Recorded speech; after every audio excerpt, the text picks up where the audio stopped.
Hello. Welcome. I'm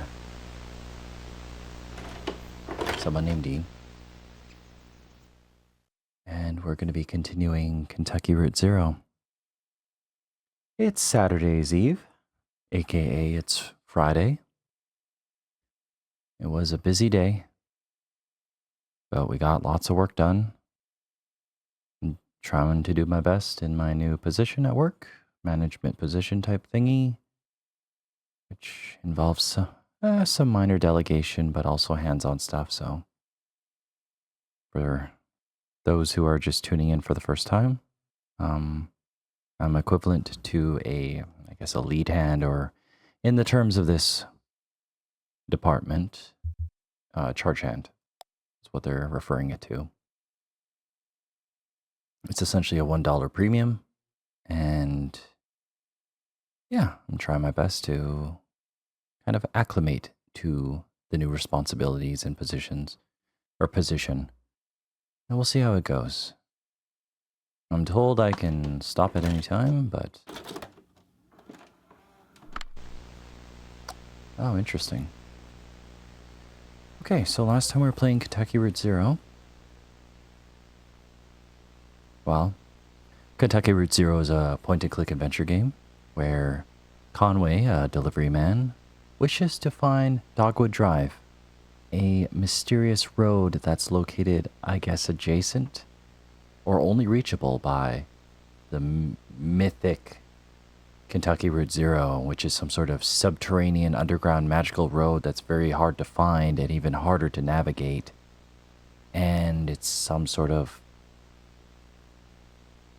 I don't know, you kind of find it by magical means and you traverse it in nonsensical means.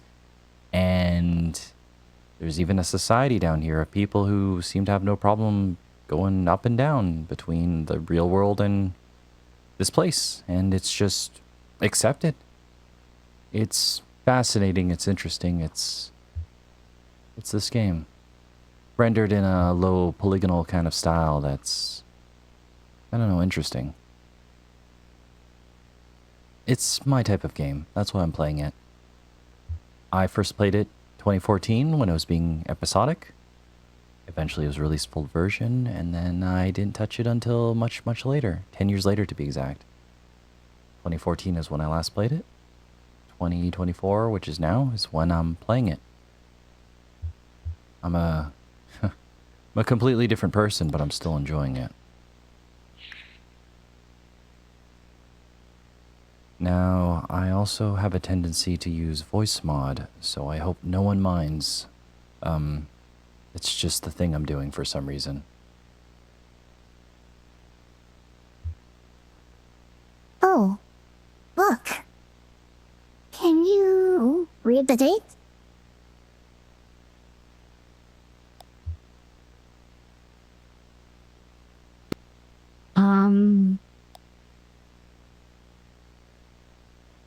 Yeah. I can't read it either. It may not have even been current. Sorry for my stuttering. I'm just checking to make sure the audio is working. Continuing. It may not have even been current. I remember for a while we had a calendar up that was like years behind. I think Daryl liked the picture. What was it? Best friends. Every month there was a different pair of animals that were friends. That's adorable. I think I'm gonna be sick. You don't remember that? A weird intern brought it in from home? Aw. What was his name? Who? Oh, you remember. He was always like... we would make fun of him for...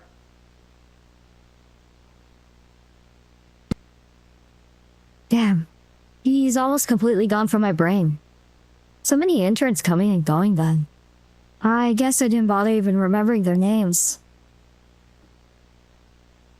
Well, unfortunately, in life, when you're in the workplace, you do cycle through people. Sometimes you don't get to really know people, but they have their own, lives going on. And on commenting on calendars, I've also been that person where it's like, I can't be bothered to flip through this 12-page calendar or even use it properly. I got gifted it. I'm just going to hang it on my wall just because it looks nice. And then eventually I'll flip through like maybe till March or April. And then, this picture's nice. And then it just becomes part of the scenery.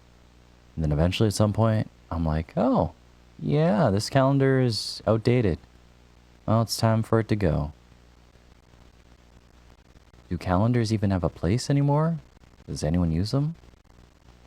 I, for one, just find technology in cell phones, with their calendar apps being a lot more easier to use, especially when you can synchronize it with multiple people and just take it with you. But anyways, that's the thing I do. I like to say anyways. It's not right. According to this game is teaching me to say anyway. But anyways. I wonder who was working back when this was recorded. Is there a tape of the monitoring room? Yeah. Here it is. Oh.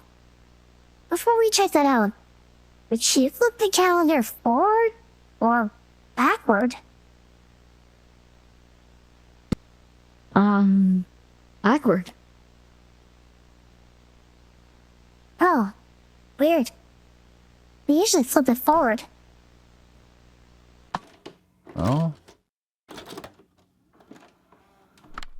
Maybe Shannon is in a league of her own.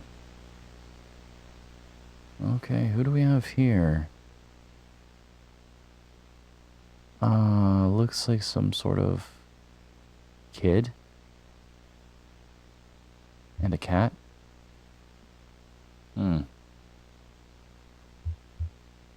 There she goes. Wait.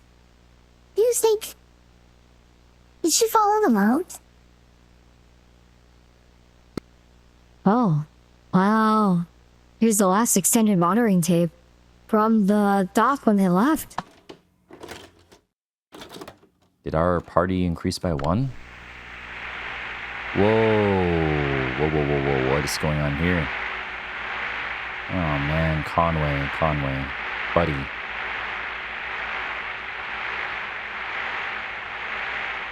So, this game has me guessing lots of themes of this game. This game has me guessing the game. This game.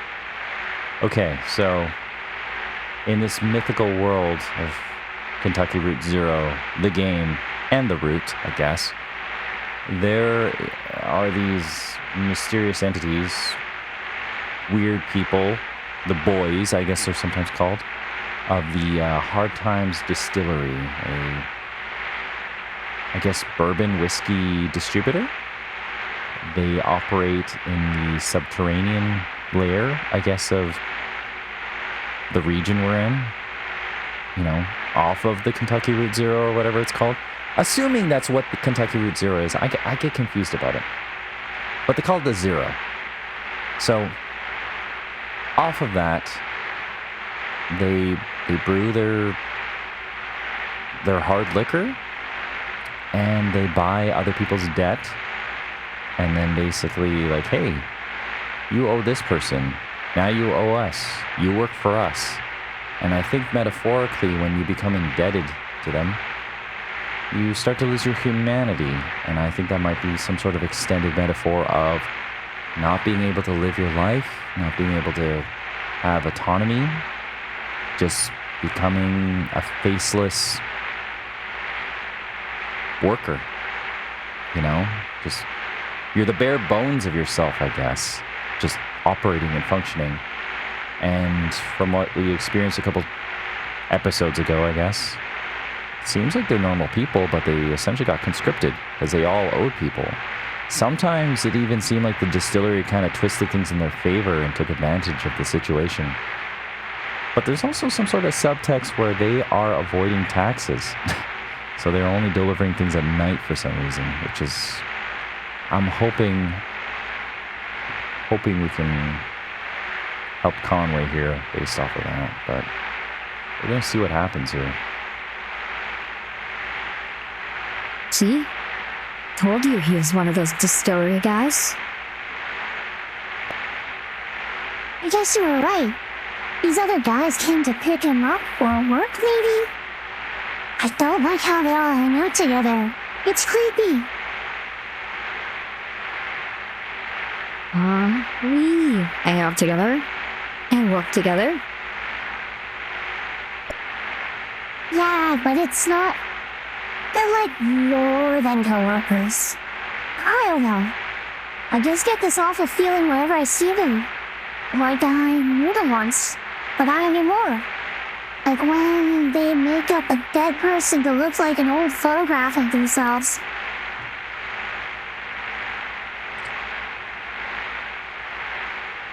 What? Like when they make up a dead person to look like an... Oh, yeah, okay. I think that's referring to how people initially use photographs. I think... I need to look that up, but I swear there was some sort of early trend when photography was first being introduced. I think they literally would pose a dead person with their family as one last kind of goodbye or memoir. I think.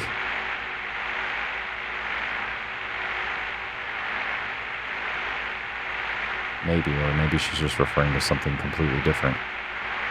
Anyways. Sort of familiar. Sort of strange. Yeah, exactly. There ought to be a word for that. Is that, Jamas Vu?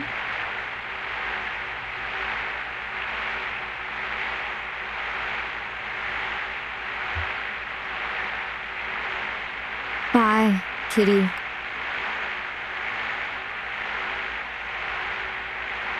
They look like nice enough people. I'm sure she's very happy with them. Yeah. So... this has been a bit of a memory trip for you, huh? I bet you didn't expect these old tapes to stir up so much. How does it feel for these people to come up again? Weaver Marquise and Wise Will, and... what was your boyfriend's name? The one who died in college. Charlie. Yeah. It's kind of a bittersweet experience, actually. Like looking at photographs of people who died or moved away. People that are gone. Gone, but not forgotten. No, not forgotten. You're right.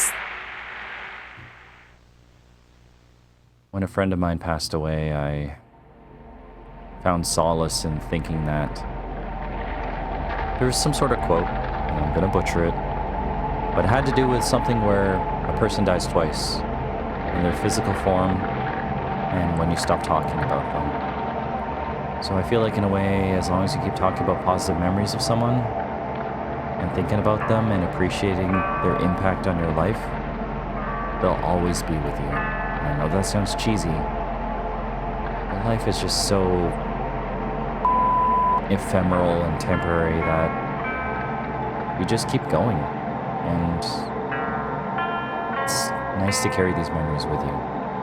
But anyways, here's my impersonation of Will from that telephone chapter, one that happened before this one, and after 3, the integral chapter where you just pick up a receiver. I'm pretty sure that's him talking because I activated subtitles, and that's why I'm extrapolating this information. That's even the word. Anyways. Look at those easels and tables on the beach over there. They call it an open air gallery, or probably something more upscale like alfresco galleria. They say it's a popular design in foreign cities, like Paris and New York. That may be true. The appeal is clear enough, I guess. Anyone can wander in and out. There aren't any walls or doors. There's no roof either, just a kind of thin cloth membrane. Not quite a sheet or a tarp, but more like a drape of rolled out spider web, looking like it might bunch up and dissolve if it ever got rained on. No concern down here for rain. Everyone thinks they're inside, just because they can't see the sky. But it's a microclimate down here, and it surely does rain. Right now, they're exhibiting some intimate photographs of small town life.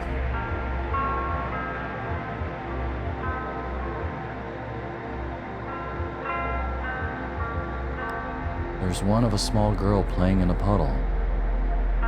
She's got her back to the camera and she's fussing with something, looking at her hands.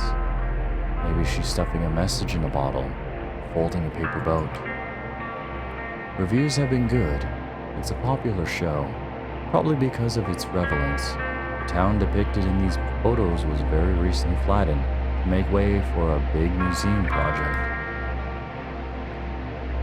Ah yes, progress. Knock down something old to make room for the new.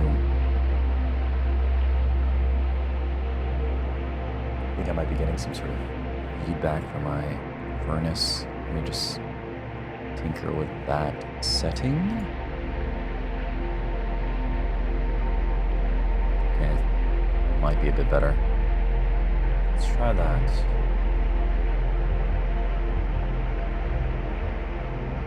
So many choices.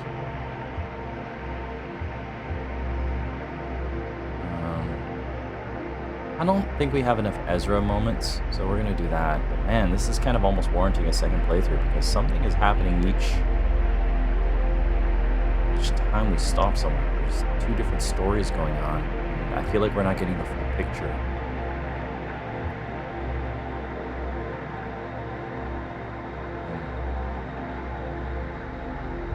I'm indecisive. Let's roll for it, shall we? Oh gosh, why is this jar of dice I have so hard to open? I didn't even dedicate numbers to what I was doing. Okay. 1 to 10, I took a nap. 11 to 20, Ezra helped Kate forage the mushrooms. 13.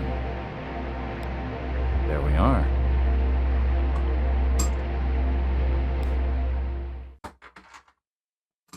Spill all my dice. Context. I like D&D.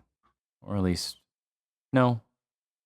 I will always love D&D for the memories it brought me. Despite WOTC's recent behavior. Not really recent. The former behavior the last 2 years has been essentially trying to cash in on culture and trying to profit off of it. I'm still a little bit bitter about that. Caused quite the division amongst my friends and content creators. Whoa, this is a little bit different. We got 2 giant text boxes. Or do we? Or is this like kind of flipping through pages? Huh.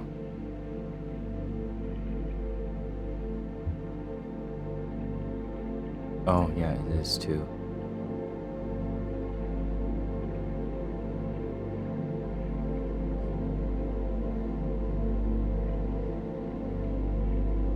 One sounds like a flashback, one sounds like the present. It's kind of interesting how this game does that. You learn more about people being in the past, but they're also just kind of stuck in the past while in the present. Heck, sometimes I'm like that way myself. If that even made any sense. I'm tired today. It's Friday. I worked. Day's done. I don't mind staying up late, but my body is old. So we're gonna do the first one here. Why not? She lit a second cigarette with the embers of the first one. She trembled, sweating a little under a heavy coat. It was warmer near the doors, but she was following directions. No smoking within 25 feet of hospital entrance. So she stood by a hot dog cart parked at the edge of the sidewalk. Oh, we can navigate both. Interesting. Flashing back and flashing forward. This is interesting. This is why I like this game. It always presents itself in interesting ways. Kind of the way you unfold it is how you receive the story. And I guess it kind of gives you the agency. And I've also been thinking about... Gosh, I'm sorry I'm going on all these tangents. I think I'm just overtired. I was thinking about how earlier chapters, at least 1, 2, and 3, you get to choose these options provided by, well, I guess context of the situation and based on the character. But I'm starting to realize that maybe you don't have as, maybe you have some influence, but I'm starting to get this vibe that the options presented to you don't necessarily make you shape the character. They're always that way. It's just one of the responses they would have for that situation. I was kind of always thinking that maybe you shape the characters as you choose things. But maybe Conway was always struggling with alcohol addiction. And maybe Shannon was always mourning her lost cousin who suddenly appeared in some sort of haunted TV broadcast. And it's just compelling her to find out what's going on. Yeah, it's interesting stuff. It's for me. And hey, if you're watching this and you notice my portrayal of myself is never consistent, I don't think I have any control over that. I'm either going to be tired, overtired, perfectly energetic. It's going to be late, it's going to be early. I think that's just me being a dad with a full-time job, playing games when I can. And just my unfiltered consciousness. Okay, let's continue. Cate gently rolls up a fallen branch and plucks something white from the underside. She holds it up for Ezra to examine. Oh. So it's making me... okay. It's making me progress, but I can choose how to progress per se.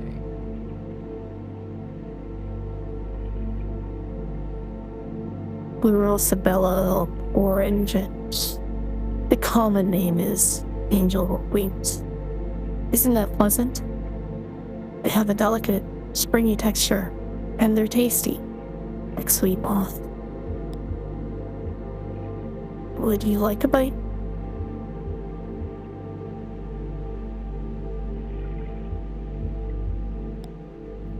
Sweet moss doesn't sound very tasty to me.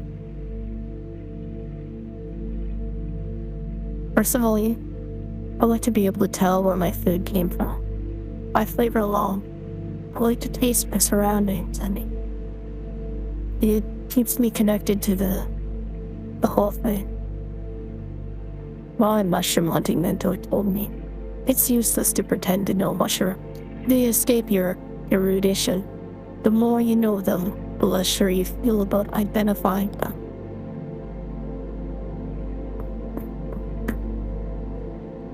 Sorry, I realize I'm tapping with voice mod activated, so it's probably making weird noises. So let's do that again. She taps the cover of the small red book she's carrying.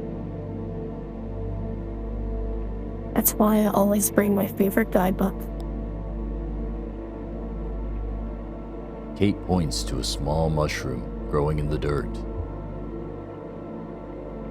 Oh, here's an important one to recognize, though. Look, the sort of greenish color of the cap. Manita almoboids. That's Greek.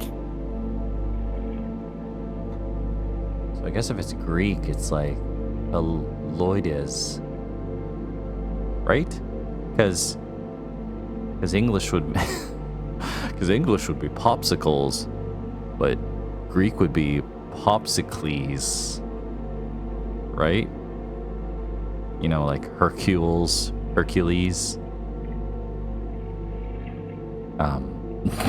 Anyways. That's Greek. Amanita means mushroom, and Melodies means... never mind.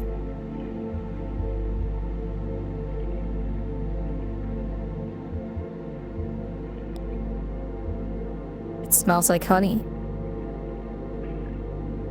Yeah. Sort of nauseating, though, right? Sickly sweet. Death trap. That's the common name. It's killed a lot of people, this little mushroom, including a few Roman emperors. It's a revolutionary.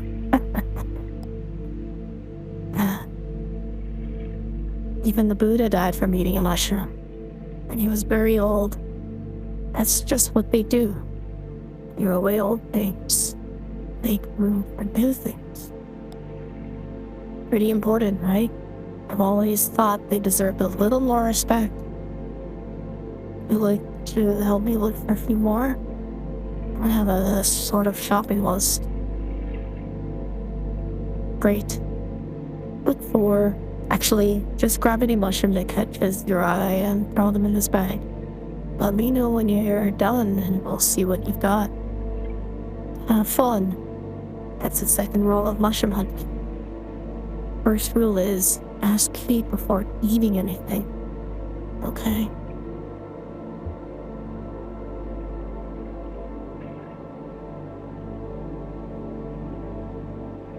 Interesting.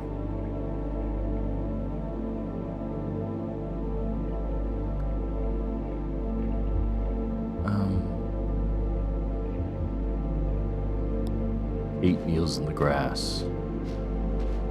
She parts the grass with her garden knife, studiously combing the ground. The hot dog vendor tried to strike up a conversation with some immediately too personal questions. She decided to give him the benefit of the doubt. Maybe he considered it part of his job, she thought, to offer his customers some kind of counsel. Maybe it was to salve his guilty conscience for selling junk food outside a hospital. There are no mushrooms in the grass.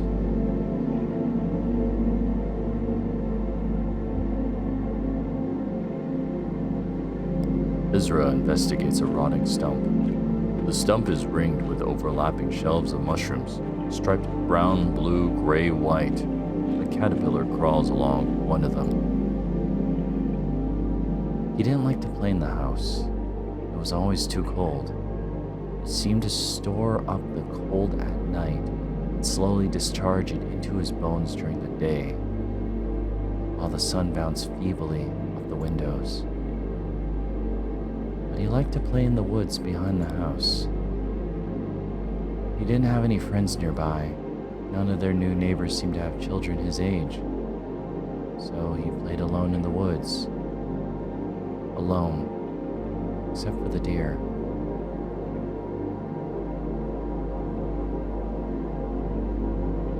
You know, one of my initial theories about this game was it's, well, I thought it might be like the setting might be a type of limbo, like everyone in this setting has passed away or something, and they're just coming to terms with their loss, acceptance of death, but I don't know.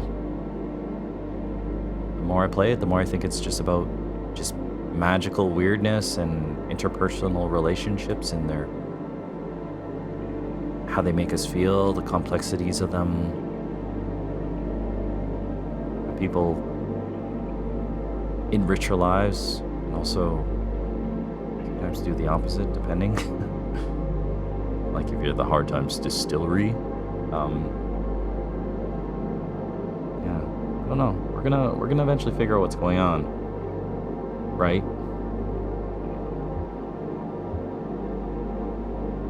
Kate digs in a bare patch of dirt. It's a bit muddy from flooding or the general dampness of the caves. She finds two promising specimens, a spotted brown cap and a dense bundle of dark ridges. Had she ever tried any alternative medicines? Acupuncture? Homeopathy? Ayurveda? Magical thinking? She said she'd never heard of any of those things. He fished a stray hot dog out of the pickle jar.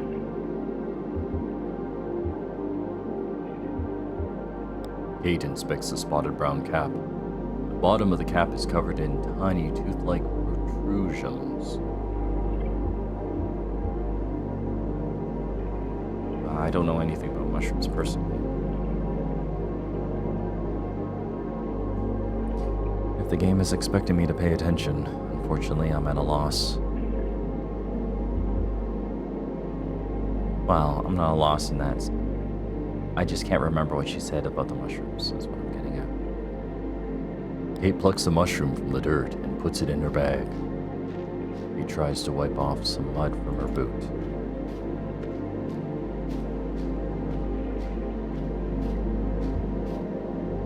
Didn't find anything? That's okay. Just found this one. Kate takes the spotted brown cap out of her bag.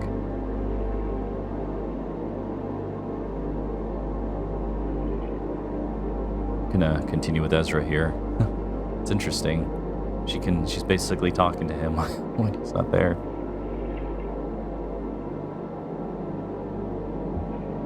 Ezra inspects the mushrooms. It smells spicy, sweet, mild, like how Ezra had expected his father's tobacco to taste when he hastily chewed and swallowed an obnoxious fistful and spent the afternoon retching in secret. He heard someone calling his name. Probably his mother, but her voice didn't sound right through the trees. He kept going.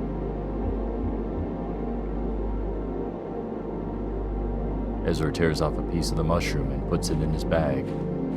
Ezra closes his eyes and listens to the water and the distant clicking of bats.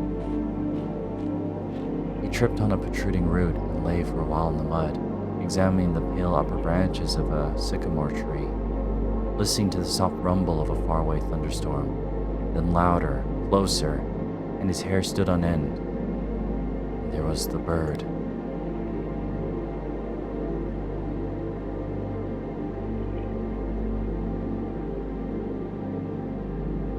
One time when I was in university, I did something based, oh gosh, it's been so long and I'm so tired, but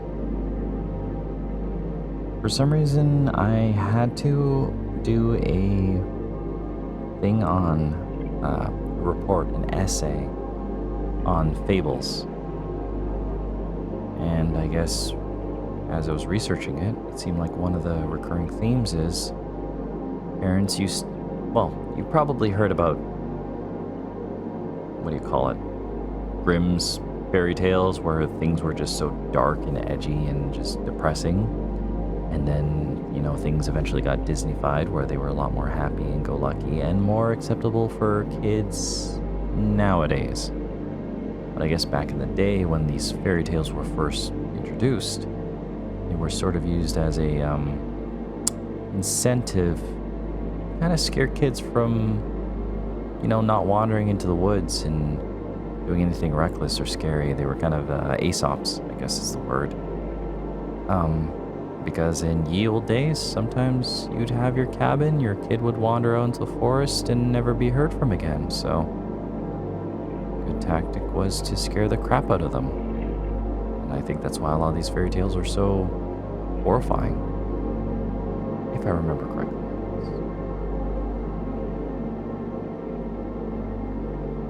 Okay. This one is called Bitter Hedgehog, and it's on my list. It's brief and nausea, which is basically the number one complaint of the pregnant women I treat. Tastes kind of like black pepper. It's okay. I let it dry out, it's really tough. And then just chew on it like bubble gum. So,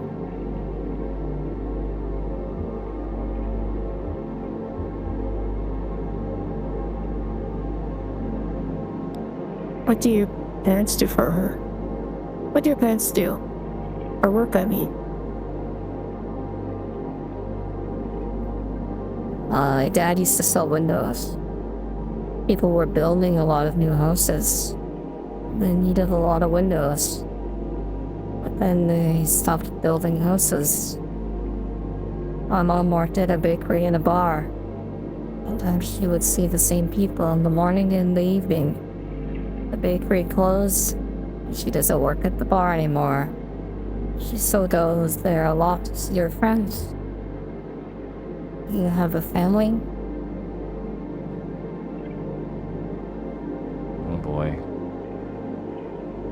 I'm guessing this top line here is probably why Cate became a doula, which we kind of discovered when she was on the phone last chapter.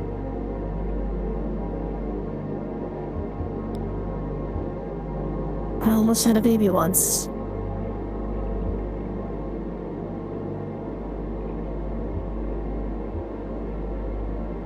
I learned a lot about difficult pregnancies. At least. Now I can help other women.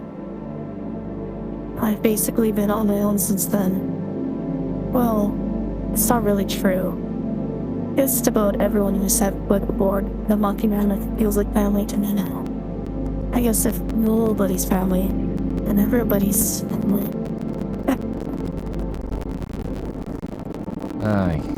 Yeah, that's hard. That's hard.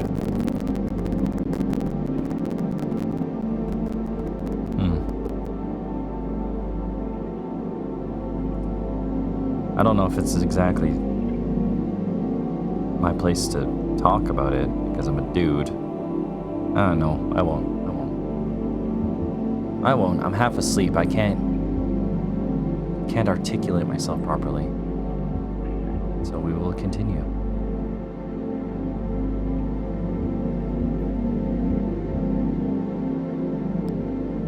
What's this island for? It looks like someone made it on purpose. Oh, right. It's kind of a nice, simple shape. Possibly minimal island geometry. I'm sure it could be natural. No? I mean, I don't know if the island itself is man-made or not, but I guess I don't know much about this place, really. It's supposed to be some kind of memorial? Something? Will would know more. Sorry. It's a mystery. Ezra kicks the dirt.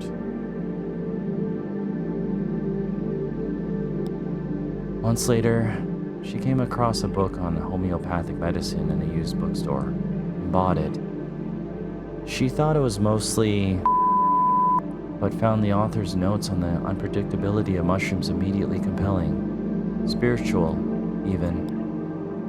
She started collecting mushrooms on hikes, never eating them, just collecting, identifying, and discarding. Eventually, she connected with the Lexington Mycological Society and began to study in the earnest of medicinal uses of fungi.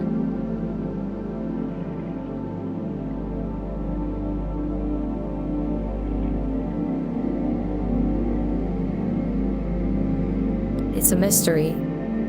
I'll search for clues. She put out her cigarette, said goodbye to the hot dog vendor, spent the rest of the afternoon listening to doctors and trying to understand the world as they did, as a list of discrete injuries can be mended.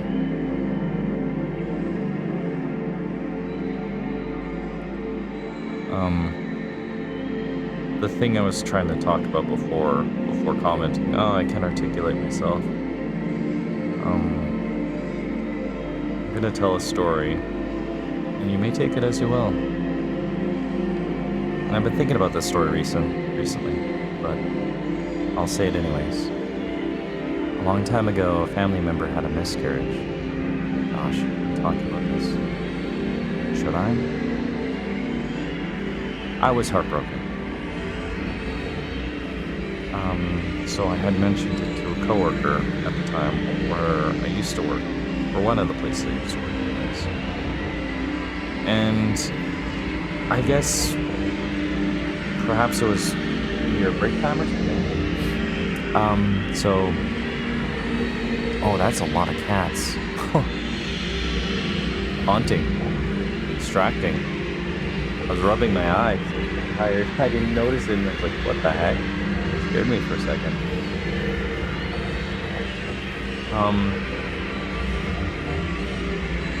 Well, let's just say in there,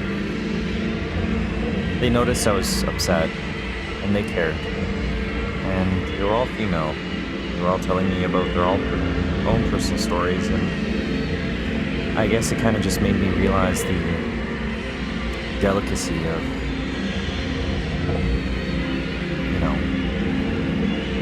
bringing children into the world. It's not easy, and it's not always simple. And complications are a taboo topic, but I guess things happen. And I know things are just statistics, but it can... Everyone in that room had a story to share about complications, and it was all heartbreaking, but it kind of made me realize that life is a precious gift. You're not always alone in hardships. It doesn't always make it better to know that other people had to suffer what you did, or what you had to go through. And I mean, I didn't even go through it myself. I'm just saying, it's just... See? Lack of articulation. I'm just a bumbling fool right now. So, you'll have to forgive me. Yeah. But their stories were personal, and I appreciate them sharing it with me to make me feel better about my relative.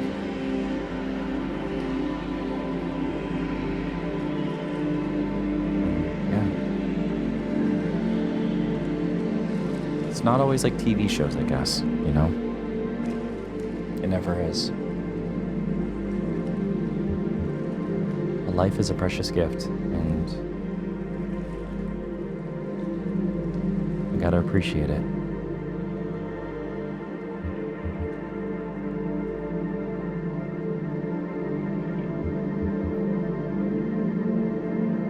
Ezra investigated.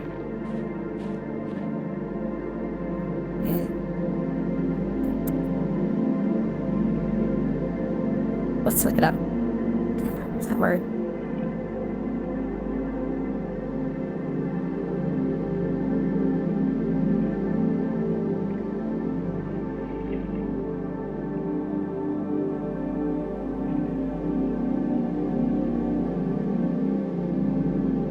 Man. Cyprus, written. Cyprus. Okay. Ezra investigates a cypress tree. The tree smells spicy, oily. Ezra inspects the bark. A message is carved in the bark. Bark carving. OZY. Ezra looks around the shore. Ezra steps on a plastic bottle. A wooden post projects from the sand nearby. Ezra examines the wooden post. A groove is worn near the top of the post. Ezra inspects the contents of his pocket. All right. What have you got?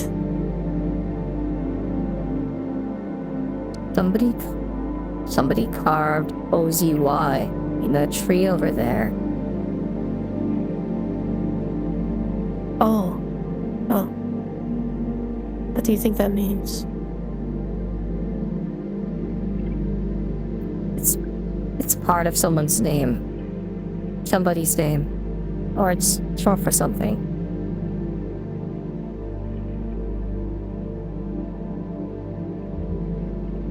Observe zero yet.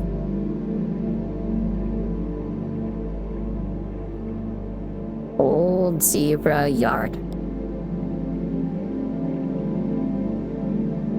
Ornery zoologist yacht.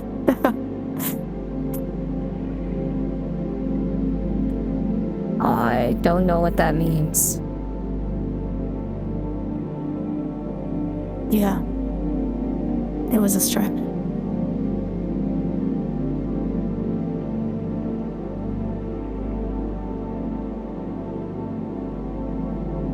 There's a hole in the ground over there. It's all scratched up. Oh, yeah. I bet people tied their boats there. Maybe somebody who takes care of the trees. Could be. Or other travelers and mushroom hunters. Like us.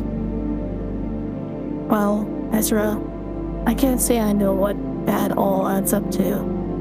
Like I said, I wish Will were here. Need to have some local history for us. I can ask him. Back on the boat. Cate and Ezra look up at an old battleship drifting by. Was that the boat with the cats?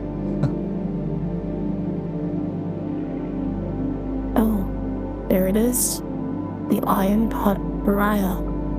Don't worry, just passing by. What do you think of it?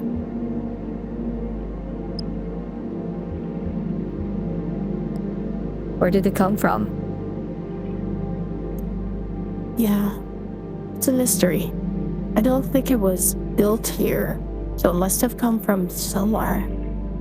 There are a lot of ways to get here, though. All these caves are connected, and same for rivers. It's hard to know where anything down here really comes from.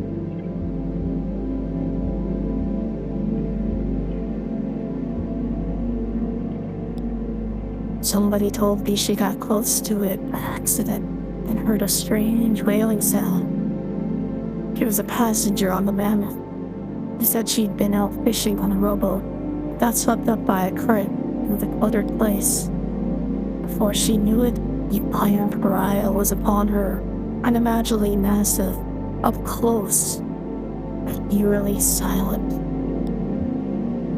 The only sounds, he said, are the lapping of the lake water against its iron hull, a faint sort of, he said, a chorus of news. I'll be damned if I know what that sounds like. I've never gone close enough to the ship myself. Supposedly there's nobody even aboard, no people. I mean, there must be something on that. Life is everywhere. Rats, insects, some kind of hardy mold. Part of it could be flooded and host to some sort. Just some of the eyeless fish that live in the echo. Hey, maybe there are some mushrooms growing in man, slowly consuming military rations from over 100 years ago. War mysteries. They do pile up over time as people forget the details. Thanks for taking me mushroom picking.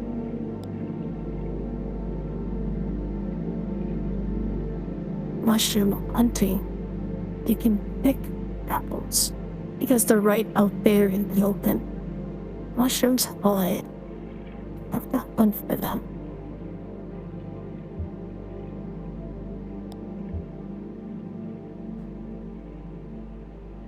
This is a good chapter. We're learning more about Ezra, who I've been kind of curious about, but also Cate, who's kind of a new addition to the story. It's good stuff. I might even say I love this game. It's good. Ezra's parents shook him awake. They seemed alarmed, but not immediately concerned. They led him back to the house, past the house, into the car. Dad said they were going to stay at the bus station for a while. The one with the little arcade. With the card game he liked. Dad watched him closely in the rearview mirror, expecting Ezra to be excited or confused or scared. But he didn't feel anything. He hardly seemed to hear. In fact, he felt like he was observing the family car from a distance, far above, in the clouds. Oh.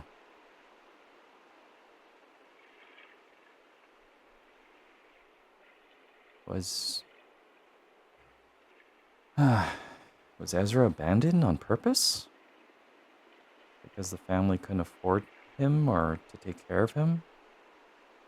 Or did something happen to the family? Like Cate said, more mysteries.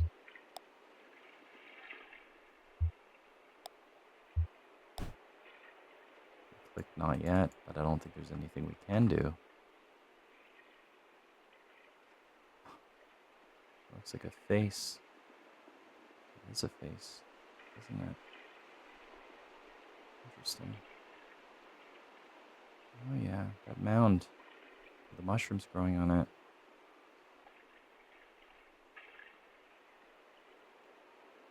Funny, they don't have reflections. Why is that? This game is interesting, that's for sure. I wouldn't have noticed either, unless I backed out. So maybe this is a ghost story after all. I don't know. Gosh. It's time to go.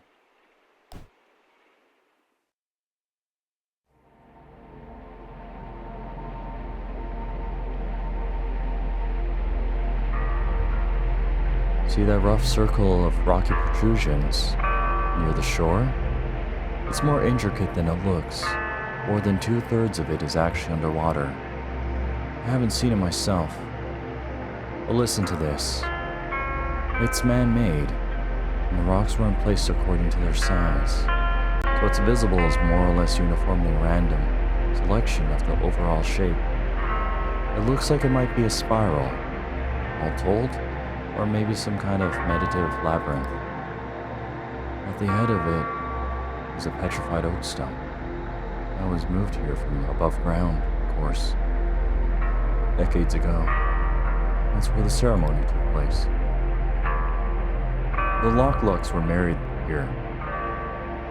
Many frail-tongued observers said they should just go with lock or luck, or split the difference with look or even lick, or really anything else. But it was never going to happen. And in this instance, we can kind of shape what was going on. You know, I once went to a lake that had a petrified forest beneath its water. I think the story of that lake goes that, well, the valley flooded. Simple as that. All the trees underneath the water got preserved and protected and petrified, but everything above the water eventually rotted and crumbled apart.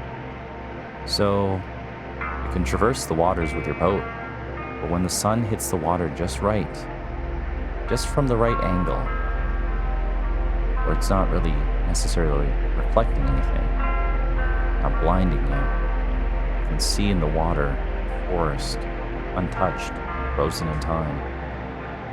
I think about 100 years old or something like that. I don't remember where that was though. Marge Luck and Errol Locke met in prison. She was a volunteer teaching conflict meditation skills to guards, and he was employed at the side gate accepting deliveries and greeting visitors. Neither of them once saw a prisoner. Their engagement was welcome news for the family businesses, who had been looking for some opportunity to merge interests. The Locks ran a busy printing press, and the Lucks managed a fleet of bicycle couriers. The natural next step was to start a local paper, what would become the Echo River evening record. The ceremony itself was humble and perfunctory, and it must have somehow involved his wrongs.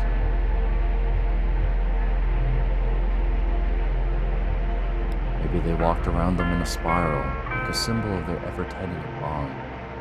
And it must have also involved that petrified stump, near their families particularly religious. But rumors persist that the officiant wore a robe. Oh, I'm starting to crash.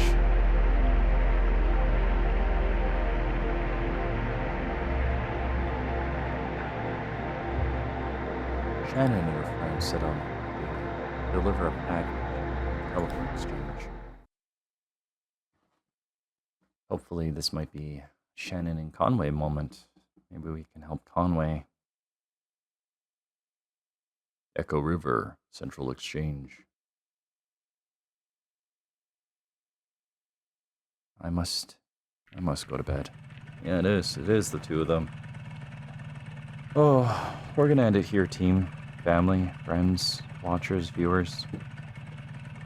I know I seem a little bit out of it today. It was a very, very hard day at work. Acclimating to the new position. A lot of change is happening.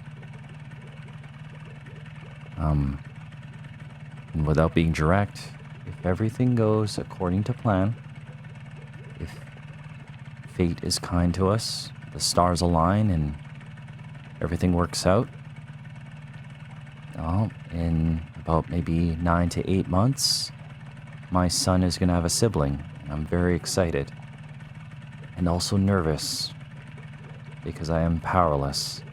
There's not a lot I can do in this situation, at least at the moment. But hope for the best. That's all one can really do. Life is a precious gift, and I hope things go well. And I will just do my best to be there for my wife and be there for my son. We saw my mom today, broke the news, and she was very, very excited. We came down the stairs. I had a t-shirt that said, well, it was a battery icon that said, father of two. Battery's depleted, of course. It's red, like your cell phone when it's dying. And my son was wearing a shirt that said, Big Brother. And I was like, hey, son, show my mom, or your mama. That's the term. That's the nickname we give her. Show your mama your cool t-shirt. And immediately starts roaring. And then my mom looks at the shirt and is just, what? What's that say? Big bro. And it's because of the dinosaur shapes. It was like obscuring the text and his like dinosaur movements. And she like read it. It's like Big Brother, and she like blinked a couple times and then looked over at my wife, and we all laughed, and it was so cute. And my son kept roaring. It was a good moment. And then my brothers came in and my dad came in, and we showed them the t-shirts, and we all had a good moment there, and it was beautiful. And moments like that is why we are alive and we keep living.